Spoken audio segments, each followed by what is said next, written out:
ప్రార్థన చేసుకుందామండి. ప్రేమించిన తండ్రి, నువ్వెంతైనా నమ్మదగిన దేవుడు.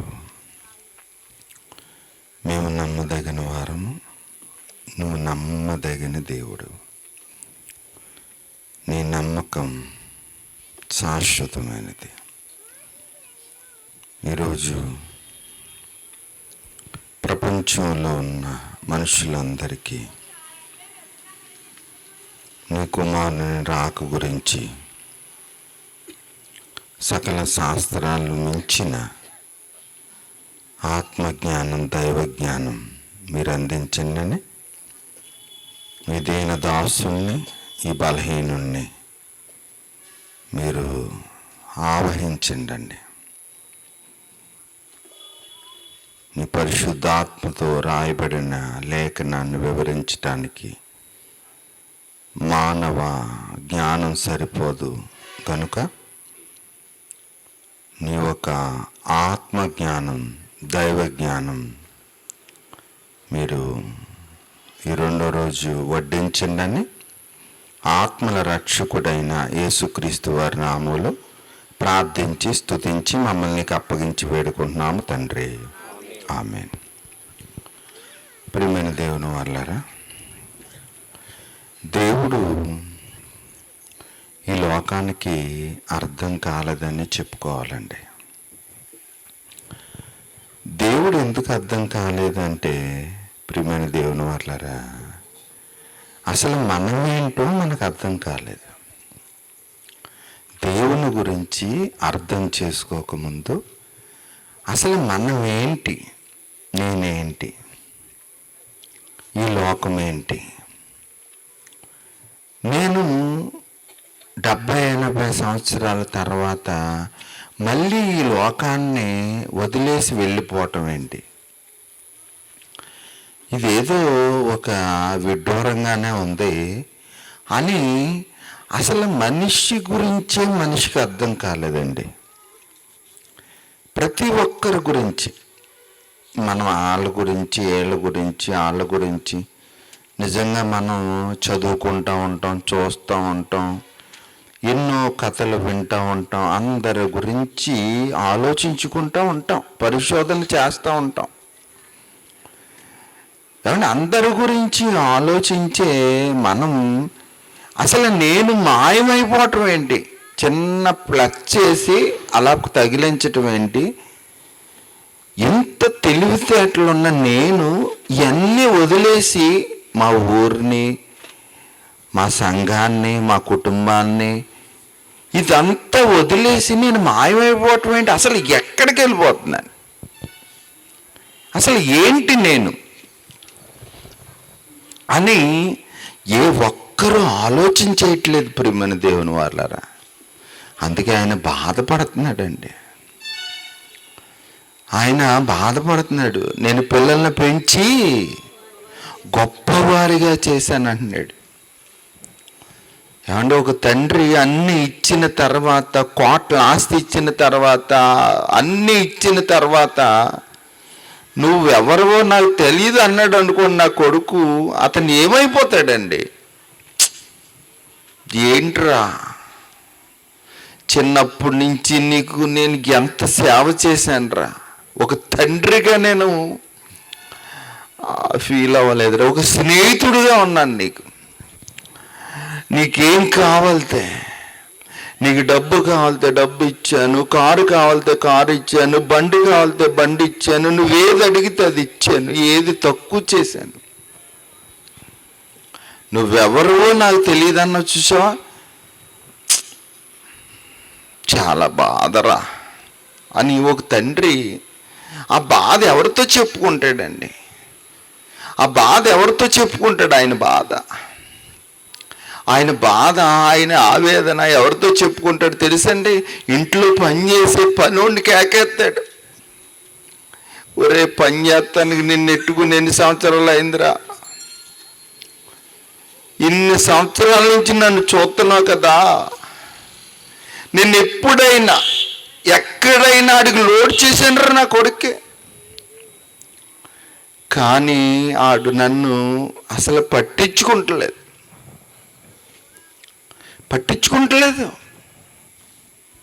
అని సేవకుడితో చెప్పుకుంటాడండి తండ్రి. ఈరోజు అదే పరిస్థితి పరలోకమందున్న తండ్రికి వచ్చింది. నేను పిల్లల్ని పెంచి గొప్పవారిగా చేశాను, వారు నా మీద తిరగబడ్డారు. గొప్పోడు నా మీద తిరగబడిపోయాడు. గొప్పోడు అయ్యాక బాధలో ఉన్నాడండి దేవుడు. ఈ బాధను తీర్చేవాళ్ళు ఎవరు ఉన్నారు? ఈ బాధను తీర్చడానికి ఎవరు వస్తారు? ఈ బాధని తీర్చేవాళ్ళు ఎవరున్నారు? ఎక్కడున్నారు అంటే పరలోకంలో ఉన్నాడండి.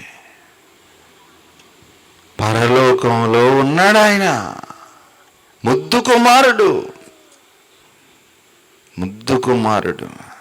తండ్రి, నీ బాధను నేను చూడలేను నాయన, నీ ఆవేదన నేను చూడలేకపోతున్నాను, నీ బాధను నేను చూడలేకపోతున్నాను, నీ కన్నీరు నేను చూడలేకపోతున్నాను, నీవు నీ పిల్లల ఎడల నీకున్న ఆవేదన నేను చూడలేకపోతున్నాను, ఒక్కసారి నాకు పర్మిషన్ నేను వెళ్తాను అన్నాడు.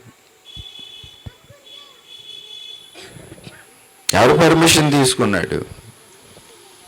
తండ్రి పర్మిషన్ తీసుకున్నాడు. తండ్రి పర్మిషన్ తీసుకుని ఎక్కడ లేకుండా లేదండి. ఆది కాండంలో ఉన్నాడు, ప్రకటనలో ఉన్నాడు. మొదటివాడు కడపటివాడు, కలిగి ఉన్నదేది ఆయన లేకుండా కలగలేదు. అలాంటి ఉన్నతుడైన ఆయన ఒక పసిబాలుడిగా రావాల్సి వచ్చిందండి. ఒక పసిబాలుడిగా పశుశాలలో ఉన్న పవలించిన ఆయన పసిబాలుడు కాదండి. మనం ఏదో అనుకుంటున్నాం, పసిబాలుడు కాదండి ఆయన, పరమాత్ముడు. పశుబాలుడు కాదండి. పశువుల శాలలో ఎందుకున్నాడంటే పశువులకున్న నీతి మనుషులకి లేదు కనుక. అందుకే చూడండి, ఇల్లు కట్టుకున్నప్పుడు మనుషులు తీసుకెళ్ళరండి. ముందు ఓపెనింగ్కి మనుషులు తీసుకెళ్ళరు, ఆవుల్ని తీసుకెళ్తారు, పశువుల్ని తీసుకెళ్తారు. ఎందుకు తెలుసా? పశువులకున్న నీతి, పశువులకున్న మంచి స్వభావం మనిషికి లేదు కనుక ముందు ఓపెనింగ్ పశువుల ద్వారా చేయించారండి. ఇంటి ఓపెనింగ్ ఆలోచించేయాలండి. ఆలోచనలో పడాలి మనం. ఆలోచించకపోతే అర్థం కాదండి దేవుని మనస్సు. అందుకే చూడండి, నిజంగా లేఖనం ఎలా మాట్లాడుతుందో చూడండి. మత్తయి సువార్త 2వ అధ్యాయము 5వ వచనం. అందుకు వారు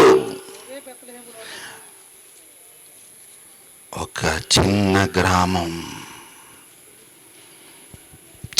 గ్రామములో ఒక పశువుల శాలలో పరుండబెట్టిన ఆయన ఈ ప్రపంచాలలో అన్ని చోటన ఆయన ఏ చోట విన్నా ఆయన నామ సంకీర్తి జరుగుతుందంటే ఎవరాయన?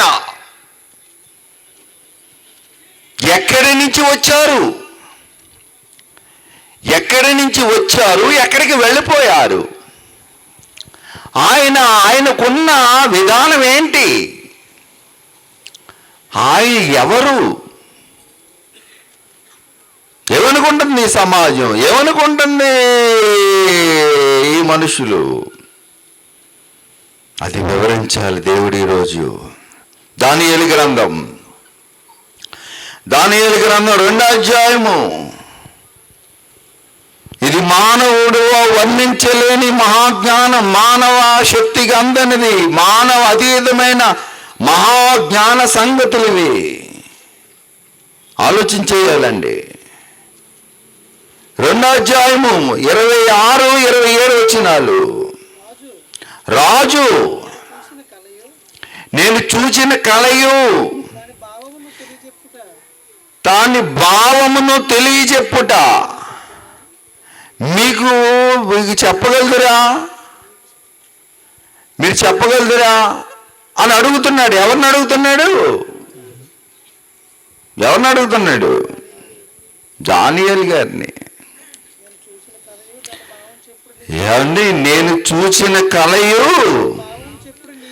దాని భావము చెప్పాలి. ఎవరు చెప్పాలి? ఎవరు చెప్పాలి? దానియేలు చెప్తాడా, దేవుడు చెప్తాడా? దానియేలు చెప్పగలుగుతాడండి.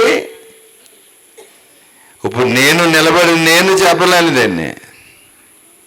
ఒక మానవ మాత్రమే చెప్పలేడు.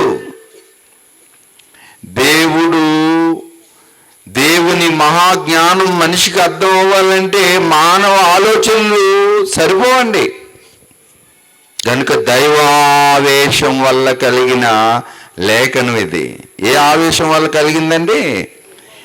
దైవావేశం వల్ల, పరిశుద్ధాత్మ వలన కలిగిన రాయబడిన లేఖనం ఇది. నీకు చెప్పగలదువా నాయన, నువ్వు చెప్పగలదువా అంటున్నాడు రాజుగారు. చదవండి. దానియేలు రాజు సముఖములో ఇలాగూ చెబుతున్నాడు. రాజు సముఖంలో నిలబడ్డాడు. దానియేలు ఎవరు అనుకుంటున్నారు తెలుసండి? బానిసతో ప్రభు మాట్లాడుతున్నాడు. రాజు అడిగిన ఈ మర్మము, మీరు అడిగిన ఈ సందేశం చూసారండి. ఈ సందేశం సామాన్యమైన సందేశం కాదండి. ఈ సందేశాన్ని ఎవరు వివరించలేరండి? జ్ఞానులైనను. అండర్లైన్ చేసుకోండి బైబిల్ని. బైబిలే సమాధానం. ఆ రోజున్న ఆ దేశంలో ఎవరున్నారండి? ఆ దేశంలో ఎవరున్నారు? జ్ఞానులున్నారు. మన దేశంలో ఇప్పుడు జ్ఞానులు ఉన్నారు. ఓకే, జ్ఞానులు కానీ, గారడి విద్య గలవారు కానీ, శకురుగాండ్రు కానీ, జ్యోతిష్కులు ఆయనను తెలియచెప్పలేరండి. ఈ కేటగిరీలో ఉన్న వాళ్ళందరూ మన దేశంలో కూడా ఉన్నారు. వాళ్ళకి అర్థం అవ్వట్లేదు బైబిల్. యేసు పుట్టుక అర్థం అవ్వట్లేదు. వీరి పుట్టుక అర్థం అవ్వలేదని రాత్రి చెప్పాడు పరిశుద్ధాత్ముడు. యేసు పుట్టుక, వీళ్ళ పుట్టుక, మన పుట్టుక అర్థం అవ్వలేనప్పుడు యేసు పుట్టుక అర్థం అవ్వటం అంటే చరిత్ర తెలిసి ఉండాలి. చరిత్ర ఎవరికి తెలియదండి? మేము జ్ఞానులు అనుకున్నా తెలియదు. గారడి విద్య గలవారికి తెలియదు, శకునుగాండ్రకి తెలియదు, జ్యోతిష్కులకి తెలియదు. అయితే మర్మములు బయలుపరచగలవ దేవుడు. మర్మములు బయలుపరచగలిగిన దేవుడు ఎక్కడున్నాడండి? మర్మం. మన పుట్టుక మర్మం. మనం ఎప్పుడు వెళ్ళిపోతామో అది మర్మమే. ఏ డాక్టర్కే తెలీదు. ప్రయత్నించానండి. ఆ తర్వాత మీ అదృష్టం, దేవుడు ఉన్నాడని నమ్మితే ఆయన ఇష్టం. డాక్టర్ గారు దండం పెట్టాం కదా, చేయలేదా? మర్మం అది. దేవుని మాట మర్మం అండి. మన పుట్టుక మర్మం, మనం వెళ్ళిపోవటం కూడా మర్మం. దేవుని భూమి మీదకి రావటం కూడా ఇదేంటంటే మర్మం. ఈ మర్మమైన సంగతులు ఎవరు చెప్పాలి? పరలోకమందున్న దేవుడే చెప్పాలి. పరలోకమందున్న దేవుడు ఆలోచనలో పడిపోయారండి. జ్ఞానులకి ఎలా తెలిసింది యేసు పుట్టుకంటే? జ్ఞానులకి ఎలా తెలిసిందంటే జ్ఞానులకి తెలియలేదు. అక్కడ ఉన్నవారు అందరూ రీసెర్చ్ చేస్తున్నారు. ఏంటి కళ భావాన్ని చెప్పాలంటే మన వల్ల అవ్వలేదు. ఒక బానిసగా వచ్చిన దానియేలుని ఎవరు వాడుకుంటున్నారండి? అంటే యూదులు సేవిస్తున్న దేవుడు. అదండి సబ్జెక్ట్. అక్కడ యూదులు పూజిస్తున్న దేవుళ్ళు ఏముంది? మర్మం చెప్పగలుగుతాడు. ఎలా చెబుతాడు మర్మం? వెయిటింగ్ లిస్ట్లో పెట్టాడు ఎవరిని? అయ్యా రాజుగారు, కొంత నేనేం చేయాలి? ఎవరి దగ్గరికి వెళ్ళాలి? దేవుని దగ్గరికి వెళ్ళాలి. నా వల్ల గడ్డిపరక అవదు కనుక వెయిటింగ్ లిస్ట్లో ఉండండి. అయ్యా నేను ఎక్కడికి వెళ్తాను? ఈలోగా తొందరపడి జ్ఞానులను అందరినీ చంపేయమని చెప్పేసాడు. కోపం బీపీ రేజ్ అయిపోయింది దావీదు గారికి. ఎవరికి? దావీదు గారికి కాదండి, రాజుగారికి. కనుక ఇప్పుడు బాలుగా ఇంక అసలు వీళ్ళ జ్ఞానంలా కాదు, మొత్తం అందరిని వేసేయమంటున్నాడు. కంగారు పడకండి అయ్యా, ఇప్పుడు నేను ఎక్కడికి వెళ్తాను? దేవుని దగ్గరికి వెళ్తాను. చదవండి చరిత్ర. దేవుని దగ్గరికి వెళ్ళి ఏం చేశాడు? కొద్ది టైం అడిగాడు. దేవుని దగ్గరికి వెళ్ళి తెలుసుకున్నాడు. తెలుసుకుని వచ్చాడు. వచ్చి చెబుతున్నాడు. ఏమని చెబుతున్నాడు? దానియేలు గ్రంథం 2వ అధ్యాయము. చాలా జాగ్రత్తగా ఆలోచించాలండి. దానియేలు గ్రంథం 2వ అధ్యాయము 37వ వచనం చదవండి ప్రియమైన దేవుని వారలారా. రాజా ఏమంటే బానిస కదండి, మన ఎటు వచ్చినట్టు మాట్లాడేస్తాం. మన దేశం కాబట్టి, స్వతంత్ర భారతదేశం కాబట్టి, మన ఎటు వచ్చినట్టు 4 ఉంది కాబట్టి ఓ 4 వేసుకుని ఓ పడిపోతూ ఉంటాం. అలా పోయి మరి పడిపోతాం కుక్కల్లాగా. అలా పడిపోతానికి కుదరదండి. ఎవరి దగ్గర? రాజుగారి దగ్గర. ఎలా వెళ్ళాడు? బానిసగా వెళ్ళాడు. కనుక చాలా జాగ్రత్తగా మాట్లాడాలి, చాలా జాగ్రత్తగా ఉండాలి. లేకపోతే చిన్న మాట తేడా వచ్చినా అంతే, ఇంకేముండదు. కనుక ఏమని మాట్లాడుతున్నాడో చూడండి. రాజా, పరలోకమందున్న దేవుడు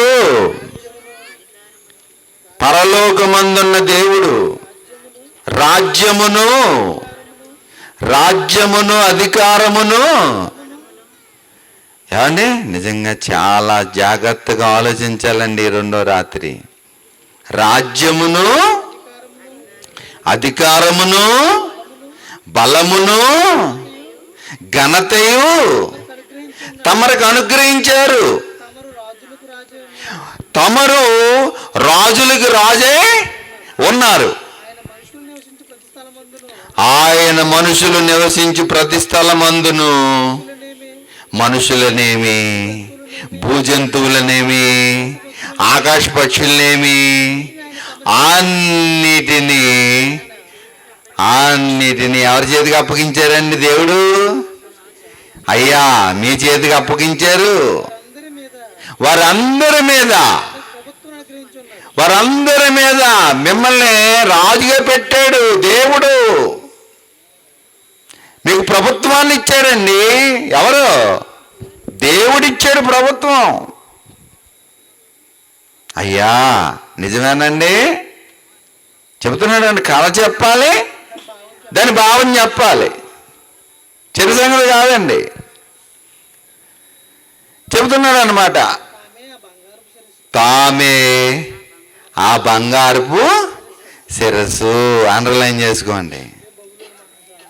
ఏమండి? తామే ఆ బంగారపు శిరస్సు. అదే ఏంటండి? బబులోను మహా సామ్రాజ్యం. చరిత్ర అండి. చరిత్రలోకి వెళ్ళి చదవాలి మనం. చరిత్ర పుస్తకం, మత పుస్తకం అనుకుంటారేంటి? బైబిల్ చరిత్ర పుస్తకం. తమరే అండి. ఆ బంగారు శిరస్సు ఎవరనుకున్నారు? తమరే. ఏం బైబిల్ అండి. దానియేలు గ్రంథం 2వ అధ్యాయము. దానియేలు గ్రంథం 2వ అధ్యాయము 39వ వచనం. తాము చనిపోయిన తర్వాత తమ రాజ్యము కంటే. నిజంగా వరుడు ఎలా మాట్లాడుతున్నాడు చూడండి. దానియేలు పరిశుద్ధాత్మతో నిన్ను వాడే అసలు మాట కూడా తూచా తప్పకుండా నిజంగా రాజుగారితో మాట్లాడేటప్పుడు ఎంత చక్కగా తమరు మీరెప్పుడు ఉట్టు కట్టుకుని ఇక్కడ ఉంటారా? ఉంటావా? మనం ఊగుతా ఉంటాం. రాజ్యాతి నేతలే ఉన్నారో వెళ్ళిపోయారా? చనిపోతారని చెప్తున్నాడు ఇక్కడ. తమరు చనిపోయిన తర్వాత తమరు రాజ్యము కంటే తక్కువైన రాజ్యం ఒకటి లేచును. తమ రాజ్యము కంటే తక్కువైన రాజ్యం ఒకటి లేచును. ఆ రాజ్యం పేరేంటండి? మాదీయ పారసిక సామ్రాజ్యం. అర్థమవుతుందండి మీకు? బాగా అర్థం చేసుకోండి, పొరలోకి ఎక్కించుకోండి. చెత్త జ్ఞానాన్ని ఎక్కించుకోకండి, మహాజ్ఞానాన్ని ఎక్కించుకోండి. మహాజ్ఞాన సంపద అండి, మహాజ్ఞాన సంపద మహనీయుడు మనకి ఇచ్చాడండి.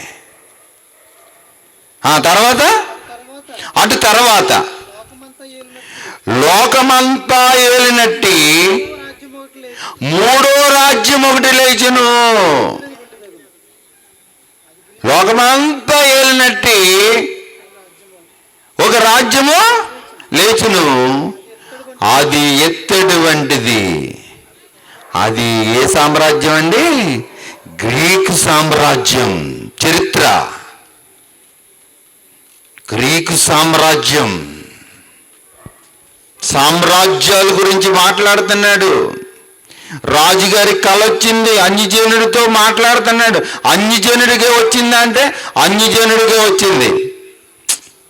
అన్యజనుడికి వచ్చింది. అన్యజనుడికి ఏమొచ్చిందండి? అన్యజనుడికి ఏమొచ్చింది?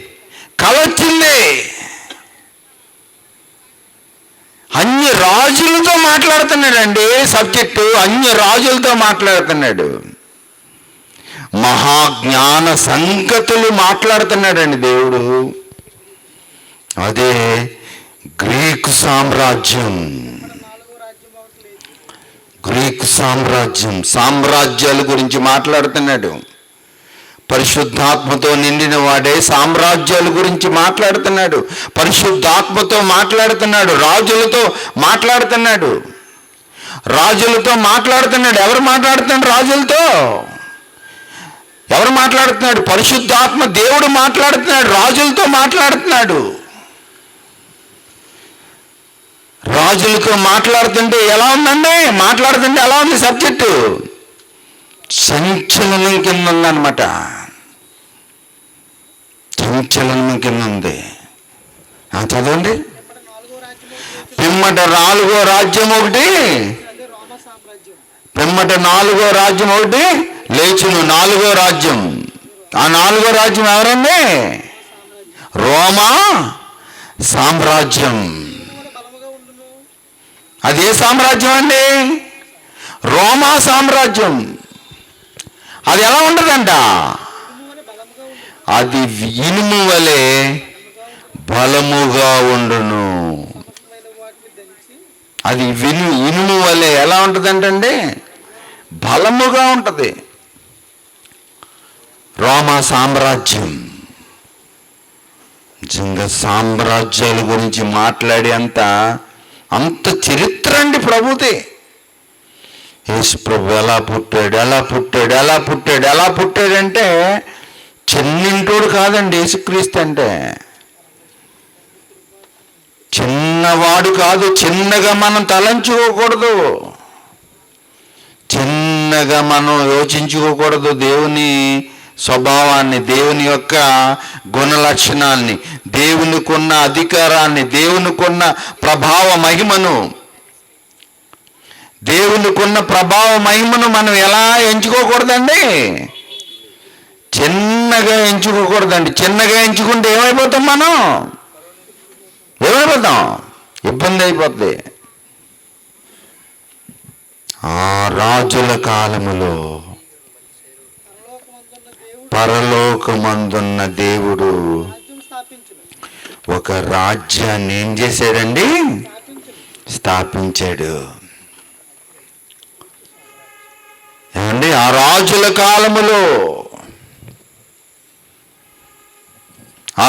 కాలములో పరలోకమందున్న దేవుడు ఒక రాజ్యాన్ని స్థాపించెను. దానికి ఎన్నటికీ నాశనము కలుగుదు. ఆ రాజ్యము తాను పొందిన వారికే గాని మరెవ్వరికి చెందదు. అది ముందు చెప్పిన రాజ్యములన్నిటినీ కొద్దో గొప్ప ఈ రాజ్యాలన్నీ ఎక్కడో చోట ఉంటే మొత్తం ఈ రాజ్యాలన్నిటినీ పగలగొట్టుకుని నిర్మూలం చేయను. అది యుగ యుగముల వరకు నిలుచును. ఏమండి, ఆ రాజ్యము యుగ యుగాల వరకు నిలుస్తుందంట. ఆ రాజ్యం ఏ రాజ్యం అండి? ఆ రాజ్యం ఎవరి రాజ్యం? అది క్రీస్తు రాజ్యం.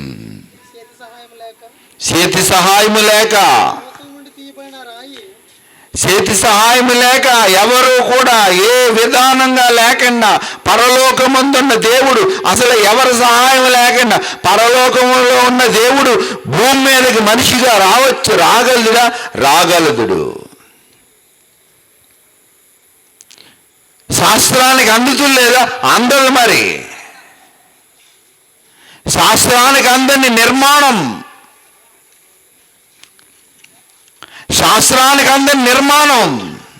యేసుక్రీస్తు నిర్మాణమే కాదండి, మన నిర్మాణం కూడా శాస్త్రానికి అందని నిర్మాణం.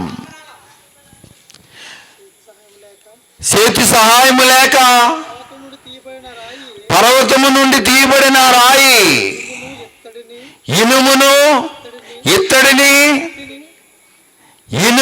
ఇత్తడిని మట్టిని వెండిని బంగారమును పగలగొట్టగా తమరు చూచితిరే. ఇందువలన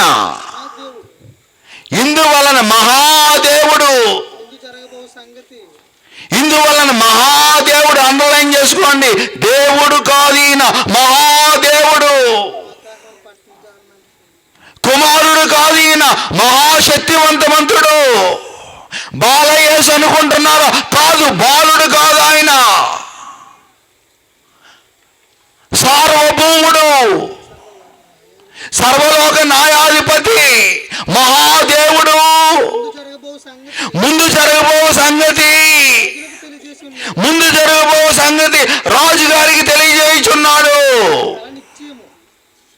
ముందు జరగబో సంగతి మీకు తెలియదు, చరిత్ర మీకు తెలియదు, మీకు కళ తెలియకుండా చేశాడు, కళ భావమును తెలియకుండా చేశాడు. ఇదిగో ఈ దీనదాసునిగా, ఈ బలహీనునిగా ఉన్న నన్ను నిలబెట్టుకుని మాట్లాడుతున్నాడు. ఇది నా సందేశం కాదండి, ఇది నా సందేశం కాదు. నా వంక మీరు చూడకండి. ఇది పరలోకమందున్న దేవుని సందేశం. ఇది పరలోకం నుంచి వచ్చిన దేవుని సందేశం. దేవుని సబ్జెక్ట్ ఇది. నేను మానవ మాత్రుణ్ణి, నేను బలహీనుణ్ణి, నేను మట్టి మనిషిని. కానీ ఈయనున్నాడు చూసావా, లోకాలను కలిగించిన సర్వలోకాధిపతి, రాజ్యాతి నేతలతో మాట్లాడి వణుకు పుట్టించిన, రాజ్యాతి నేతల్ని వణుకు పుట్టించిన, సామ్రాజ్యాల్ని కూల్చేసిన మహాచక్రవర్తి, 3 లోకాల అధిపతి. ఏమనుకుంటున్నారు యేసుక్రీస్తు వారంటే? కలిగి ఉన్నదేది ఆయన లేకుండా కలగలేదు. ఆయన లేకుండా కలిగి ఉన్నదేది ఒక ఏంటుకు కూడా కలగలేదు. ఆయన లేకుండా కల నిత్యము, దాని భావం కూడా నమ్మదగినది. అండి, కల నిత్యము, దీంట్లో డూప్లికేట్ లేదు. మీకు వచ్చింది కరెక్టే, దాని భావం నేను వివరిస్తున్నాను. నా శక్తి సరిపోదు, నా శక్తి సామర్థ్యాలు సరిపోవు. పరిశుద్ధాత్మతో నిండిన వాడై దాని భావాన్ని వివరిస్తున్నాను. కళని వివరించాడు, కళ భావాన్ని కూడా వివరించాడు అని దానియేలు రాజుతో చెప్పాను. చూసారండి, అంతటా రాజుకి నెబుకద్నెజరు దానియేలుకు అంజనుడండి, రాజు అయినా నెబుకద్నెజర్. దానియేలుకి ఏమైపోతున్నాడండి? ఏంటయ్యా యేసుబాబు గురించి ఏం మాట్లాడుతున్నావు? ఏంటి చరిత్ర తెలుసా? చరిత్ర చదివావా? సామ్రాజ్యాల గురించి చదివావా? చదువు. చదువుది కథ కాదు, కథల పుస్తకం కాదు నాయన. సామ్రాజ్యాల్నే కూల్చేసిన మహాసామ్రాట్, శకపురుషుడు, యుగ పురుషుడు.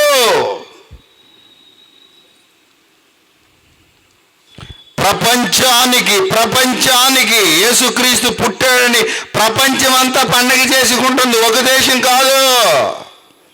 అండర్లైన్ చేసుకుని రాసుకోండి. ప్రపంచానికి దేవుడు, ప్రపంచ మోక్ష ప్రదాత.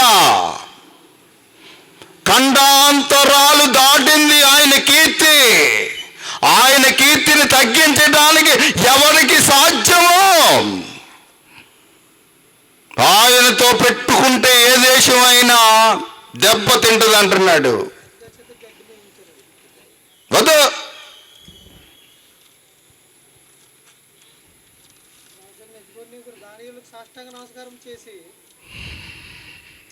సాష్టాంగంగా పడిపోయి రాజుగారు పడిపోయాడు. రాజు అంటే సామాన్యమైన రాజు కాదు ఆయన. బంగారంతో పోల్చాడు దేవుడు రాజుగారిని. బబులోను మహా సామ్రాజ్యాన్ని బంగారంతో పోల్చాడు. మీరే అండి తమరు బంగారం, మీరే అండి బంగారము అయిన రాజుగారే యేసుక్రీస్తు పాదాలకి, తన దాసుని పాదాలకి, బంగారు పాదాలకి సాగిలు పడితే మనం ఎంతండి? ఏంటండి? మరియు రాజు ఈ మర్మమును బయలుపరచడానికి నువ్వు సమర్థుడు అయితివి. ఈ మర్మమును బయలుపరచడానికి, దేవుని మర్మమును బయలుపరచడానికి నువ్వు సమర్థుడు అయితివి. జ్ఞానులు ఫెయిల్ అయిపోయారు, శకునుగాండ్రు ఫెయిల్ అయిపోయారు, గారడి విద్య గల వారు ఫెయిల్ అయిపోయారు, జ్యోతిష్కులు ఫెయిల్ అయిపోయారు. దానియేలుని గెలిపించాడు. ఈ మర్మమును బయలుపట్టడానికి ఒక దానియేలు ద్వారా ప్రభు మాట్లాడుతున్నాడు.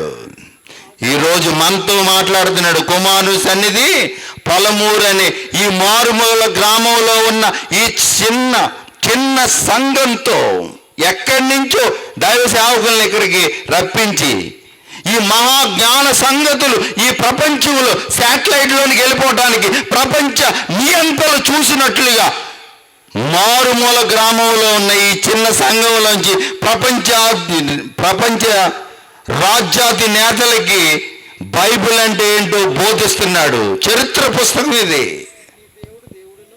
నీ దేవుడు సామాన్యుడు కాదయ్యా దానియేలు. నీ దేవుడు దేవుళ్ళకి దేవుడును, రాజులకి ప్రభువును, మర్మములు బయలుపరిచేవాడు. టెన్షన్తో ఉన్నాడు రాజుగారు. ఎవరు చెప్పలేకపోయారు. జ్ఞానానికి అందని క్రీస్తు మహాజ్ఞానవంతుని ఏమనుకుంటున్నారు? ఆది యందు వాక్యము ఉండెను. ఆది యందు బిగినింగ్. యేసుక్రీస్తు ఎప్పుడున్నాడు? కమాన్. ఆది యందు వాక్యముండును. వాక్యము దేవుని యొద్ద ఉండెను. వాక్యమే దేవుడై ఉండెను. ఆయన ఆది యందు దేవుని యొద్ద ఉండెను. సమస్తము అన్నీ మొక్కలు, పళ్ళు, చెట్లు, ఆవులు, గేదెలు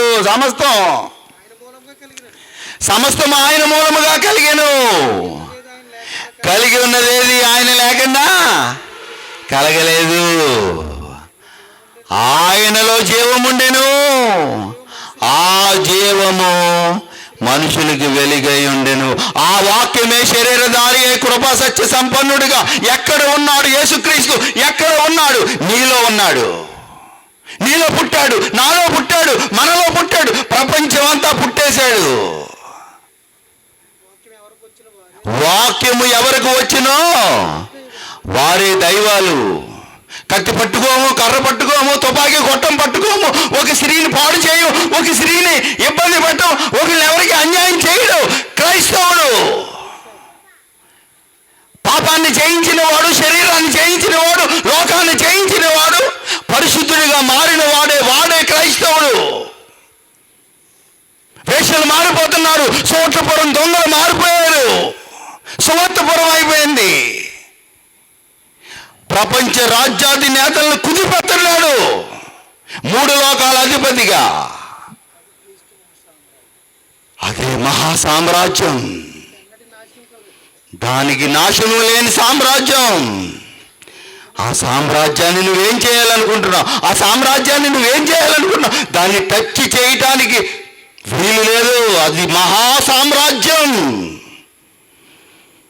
ఆ రాజ్యానికి రాజు ఎవరు తెలుసండి? యేసుక్రీస్తు. ఆయన రాజులకు రాజు, ప్రభువులకి ప్రభు. యూదుల రాజులుగా పుట్టినవాడు ఎక్కడ ఉన్నాడు? యూదులకే రాజు కాదు, ఆయన ప్రపంచానికి, విశ్వానికి రాజు. ఆయన రాసుకోండి, అండర్లైన్ చేసుకోండి. ఆయన విశ్వానికి రాజు అని నువ్వు ఎలా అంటున్నావు అంటే, మొత్తం విశ్వం అంతా ఆయన సంఘాలు ఉన్నాయి. ప్రజలందరికీ అన్నాడు, ప్రజలందరికీ కలుగువ మహా సంతోషకరమైన శుభవర్తమానము.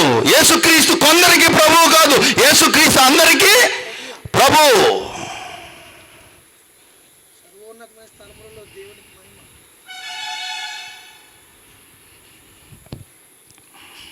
మత్తయి సువార్త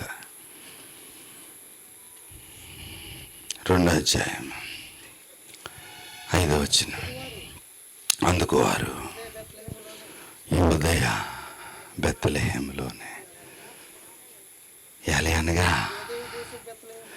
యూదయ దేశపు బెత్లెహేమా, నీవు యూదా ప్రధానులలో ఎంత మాత్రము అల్పమైన దానివు కావు. ప్రపంచాన్ని పరిపాలించే, అండర్లైన్ చేసుకుని ఆలోచించండి, ప్రపంచాన్ని పరిపాలన చేసే అధిపతి మీలో నుండే వస్తున్నాడు. యూదా గోత్రంలోంచి వచ్చాడు ఆయన. అంతేగాని యూదులకు ఒకటిగా సంబంధించింది కాదండి ప్రియమైన దేవుని వారలారా. ప్రపంచానికి సంబంధించిన రాజులకు రాజు, ప్రభువులకు ప్రభు, 3 లోకాల అధిపతి, చక్రవర్తి. చివరి భాగం రేపు దేవుని ఆత్మతో నేర్చుకుందాం. ప్రేమించిన తండ్రి, వాక్యం విని మమ్మల్ని మేము మోసం చేసుకునక వాక్య ప్రకారం జీవించే జ్ఞానులుగా చేయండి అని, జ్ఞాన సంపన్నుడు, శక్తి సంపన్నుడు, సర్వసంపన్నుడైన యేసుక్రీస్తు వారి ద్వారా ఈ ప్రార్థన, స్తుతి, ఆరాధన తండ్రికి సమర్పిస్తున్నాం తండ్రి. ఆమేన్. మన తండ్రి దీవెన, కుమారుని రక్షణ, పరిశుద్ధాత్మ సహవాసం, సన్నిధి ఇప్పుడు ఎల్లప్పుడూ సదాకాలం మనందరికీ ఆయన కృపతోడై నడిపించును గాక. ఆమేన్. అందరికీ వందనాలు.